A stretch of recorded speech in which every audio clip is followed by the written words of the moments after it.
नमस्कार, डॉक्टर रोज़ी शाह। आज मैं बीए पार्ट फर्स्ट के सेकंड पेपर में मुस्लिम विवाह के संबंध में आपको बताने जा रही हूँ। मुस्लिम विवाह मुसलमानों में विवाह को निकाह कहते हैं, जिसका शाब्दिक अर्थ है नर नारी का समागम।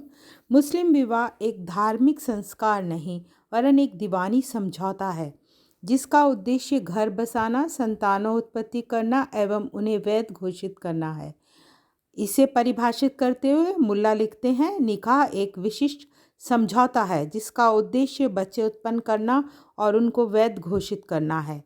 अमीर अली के अनुसार मुस्लिम विवाह एक कानूनी संविदा है, जिसके लिए ना तो किसी पुरोहित यानी मुल्ला की आवश्यकता है और ना ही किसी धार्मिक कर्मकांड की। हे दया लिखते हैं, मुस्लिम विवाह एक समझौता है जिसका उद्देश्य यौनिक संबंधों और बच्चों के जन्म को कानूनी रूप देना है तथा समाज के हित में पति पत्नी और उनसे उत्पन्न संतानों के अधिकारों एवं कर्तव्यों को निर्धारित करके सामाजिक जीवन का नियमन करना है। इस संबंध में मुस्लिम विवाह के संबंध में कपाड़िया लिखते हैं, इस्लाम में विवाह एक अनुबंध है जिसमें दो साक्षियों के हस्ताक्षर होते हैं और इस अनुबंध का प्रतिफल मेहर अर्थात वधू को भेंट दी जाती है। मुस्लिम विवाह कानून के अनुसार विवाह स्त्री पुरुष के बीच किया गया वह बिना शर्त का समझौता है, जिसका उद्देश्य संतानोत्पत्ति कर बच्चों को वैध रूप प्रदान करना है। अब मैं आपको मुस्लिम विवाह के उद्देश्य बताने जा रही हूँ। स्त्री पुरुषों को यौन संबंध स्थापित करने की वैध स्वीकृति प्रदान करना, बच्चों को जन्म देना तथा उनका पालन पोषण करना, पति पत्नी के पारस्परिक अधिकारों को मेहर के द्वारा स्वीकृति प्रदान करना, एक संविदा के रूप में पति पत्नी को ये अधिकार देना कि एक पक्ष द्वारा संविदा का पालन न करने पर दूसरा पक्ष उसे छोड़ सकता है। बच्चों के लालन पोषण को ध्यान में रखकर मुस्लिम समाज में बहुपत्नी विवाह प्रथा को मान्यता प्रदान की गई है। अभी जो मैंने आपको बताया वह मुस्लिम विवाह के उद्देश्य थे। अब जो मैं आपको बताने जा रही हूँ वह है मुस्लिम विवाह की शर्तें। प्रत्येक मुसलमान को बालिग 15 वर्ष की आयु का, प्रत्येक मुसलमान जो बालिग हो, पागल ना हो और सही मस्तिष्क का हो, निकाह कर सकता है। नाबालिग बच्चों का विवाह उनके संरक्षकों की अनुमति स्वीकृति द्वारा किया जाता है, किंतु ऐसे विवाह को वर वधू को बालिग होने पर समाप्त करने का अधिकार है और इस अधिकार को खैयार उल बुलूग या बालिग होने का विकल्प कहते हैं, किंतु साधारणतः पिता या दादा द्वारा तय किए गए विवाह समाप्त नहीं किए जाते हैं। विवाह की स्वीकृति दोनों पक्षों की स्वतंत्र इच्छा से होनी चाहिए, ना कि धोखे या जबरदस्ती से। एक मुसलमान पुरुष एक समय में 4 स्त्रियों तक से विवाह कर सकता है, किंतु मुस्लिम स्त्री एक समय में केवल एक ही पुरुष से विवाह कर सकती है। तीर्थ यात्रा के समय वैवाहिक संबंध स्थापित नहीं किए जा सकते। विवाह की स्वीकृति के अवसर पर गवाह के रूप में 2 पुरुष अथवा 1 पुरुष और 2 स्त्रियों का होना आवश्यक है। जो स्त्री इद्दत की अवधि 4 मासिक धर्मों के बीच की 3 माह की अवधि, जो स्त्री इद्दत की अवधि में हो उसके साथ विवाह अनियमित है। विवाह की एक आवश्यक शर्त मेहर अर्थात स्त्री धन है, जो विवाह के समय पुरुष द्वारा स्त्री को चुका दिया जाना चाहिए या तय कर लिया जाना चाहिए। विवाह में किसी प्रकार की बाधाएं नहीं होनी चाहिए।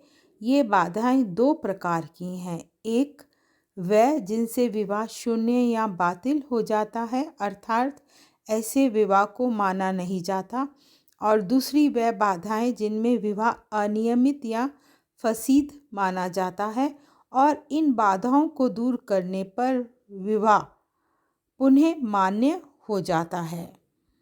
विवाह पुनः मान्य हो जाता है।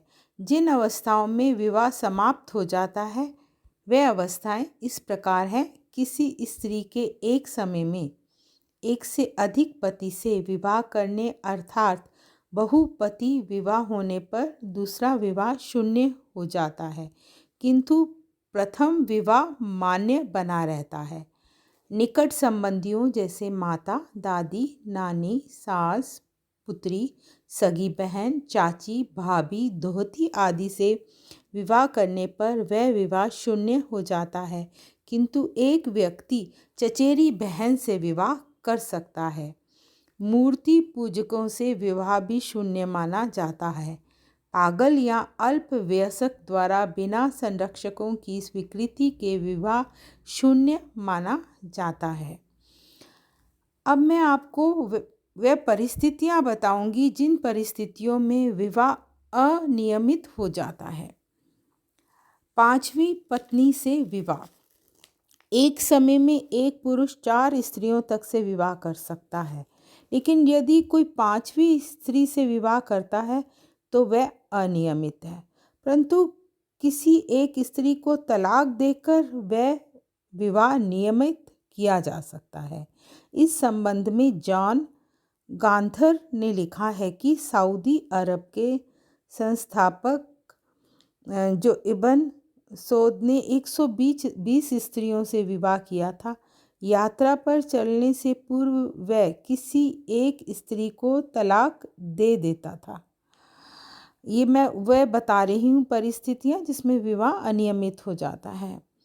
दूसरी एक परिस्थिति बता रही हूँ, साक्ष्यों का अभाव। साक्षी जो होते हैं विवाह पे, उन साक्षी का अभाव होने पर 2 पुरुष या एक पुरुष और 2 स्त्रियों का विवाह के समय गवाह के रूप में, साक्षी कौन होते हैं? जो गवाह होते हैं, के रूप में उपस्थित होना आवश्यक है, और इनके अभाव में विवाह अनियमित हो जाता है।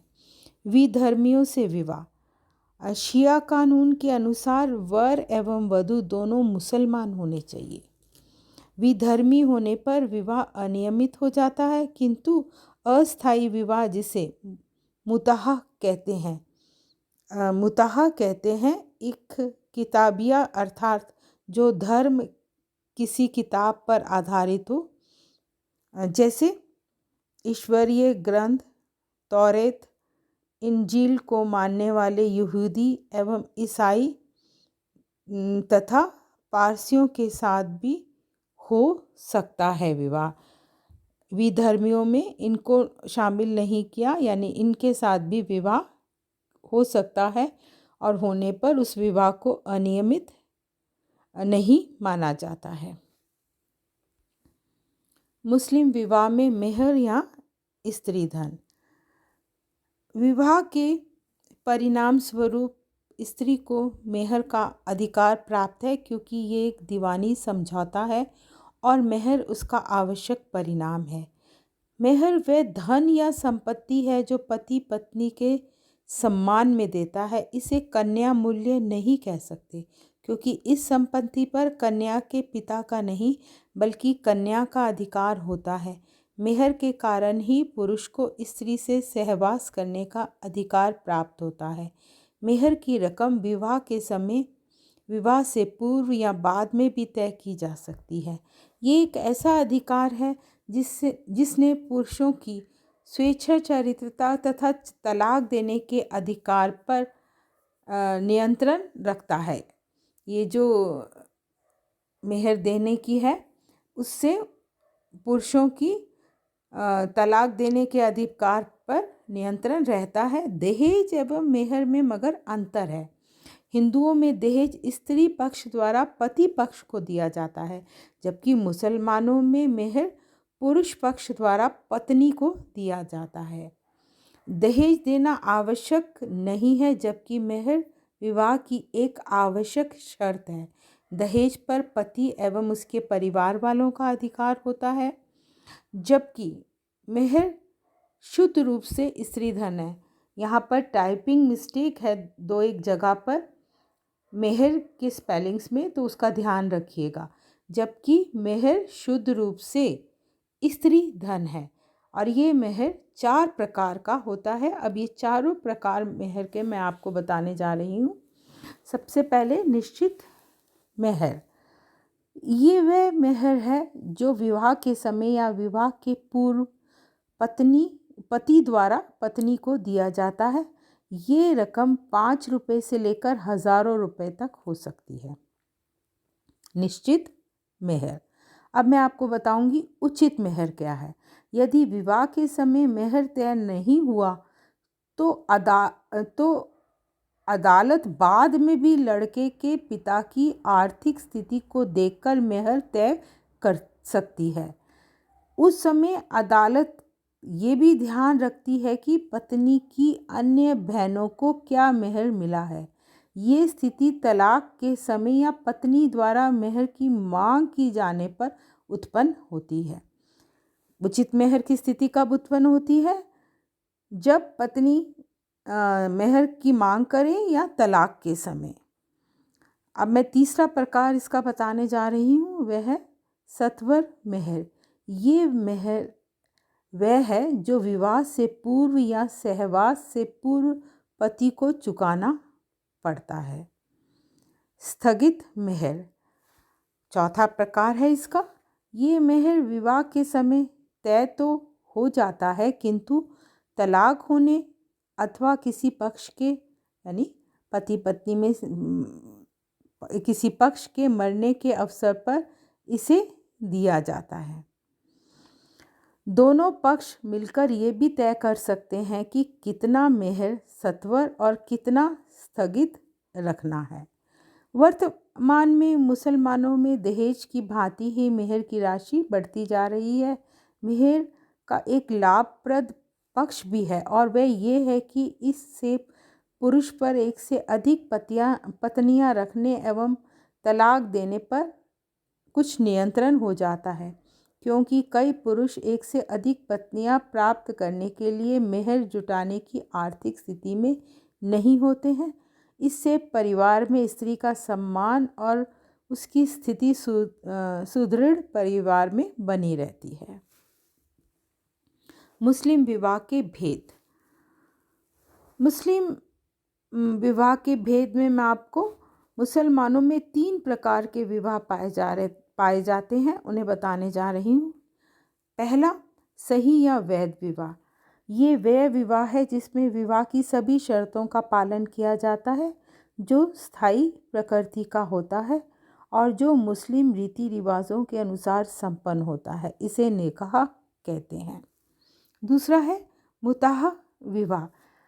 सुन्नियों में केवल स्थायी विवाह ही हो सकता है, किंतु शिया मुसलमानों में अस्थायी विवाह, जिसे मुताह कहते हैं, वो भी हो सकता है। ऐसे विवाह की 2 शर्तें हैं, सहवास का काल एवं मेहर। इसमें पति पत्नी सहवास का समय निश्चित करते हैं कि वह अमुक समय तक पति पत्नी रहेंगे। ये समय 1 दिन, 1 माह, 1 वर्ष, कुछ वर्ष भी हो सकता है और वो अवधि समाप्त होने पर ऐसा विवाह स्वतः ही समाप्त हो जाता है। यदि पति पत्नी चाहें तो इसे स्थायी विवाह में भी बदल सकते हैं। इस विवाह की एक दूसरी आवश्यक शर्त मेहर का निश्चित उल्लेख होना है। यदि मेहर निश्चित है और सहवास की अवधि अनिश्चित है तो ऐसा विवाह अवैध माना जाएगा, किंतु मेहर निश्चित ना होने पर विवाह की अवधि नहीं ठहरा सकते।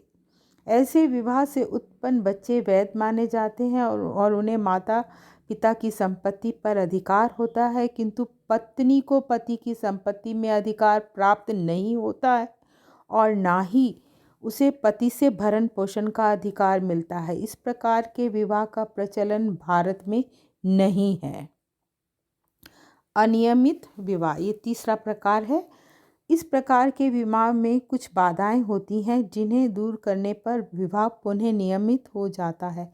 उदाहरण के लिए पांचवी पत्नी व मूर्ति पूजक स्त्री से विवाह करने या विवाह में गवाहों की उपस्थिति ना हो तो वह विवाह अनियमित हो जाता है। इसे नियमित बनाने के लिए आवश्यक है कि 5 में से किसी एक स्त्री को तलाक दे दिया जाए या धर्म परिवर्तन कर अमुस्लिम स्त्री को मुसलमान बनाया जाए और विवाह के लिए गवाहों को जुटाया जाए।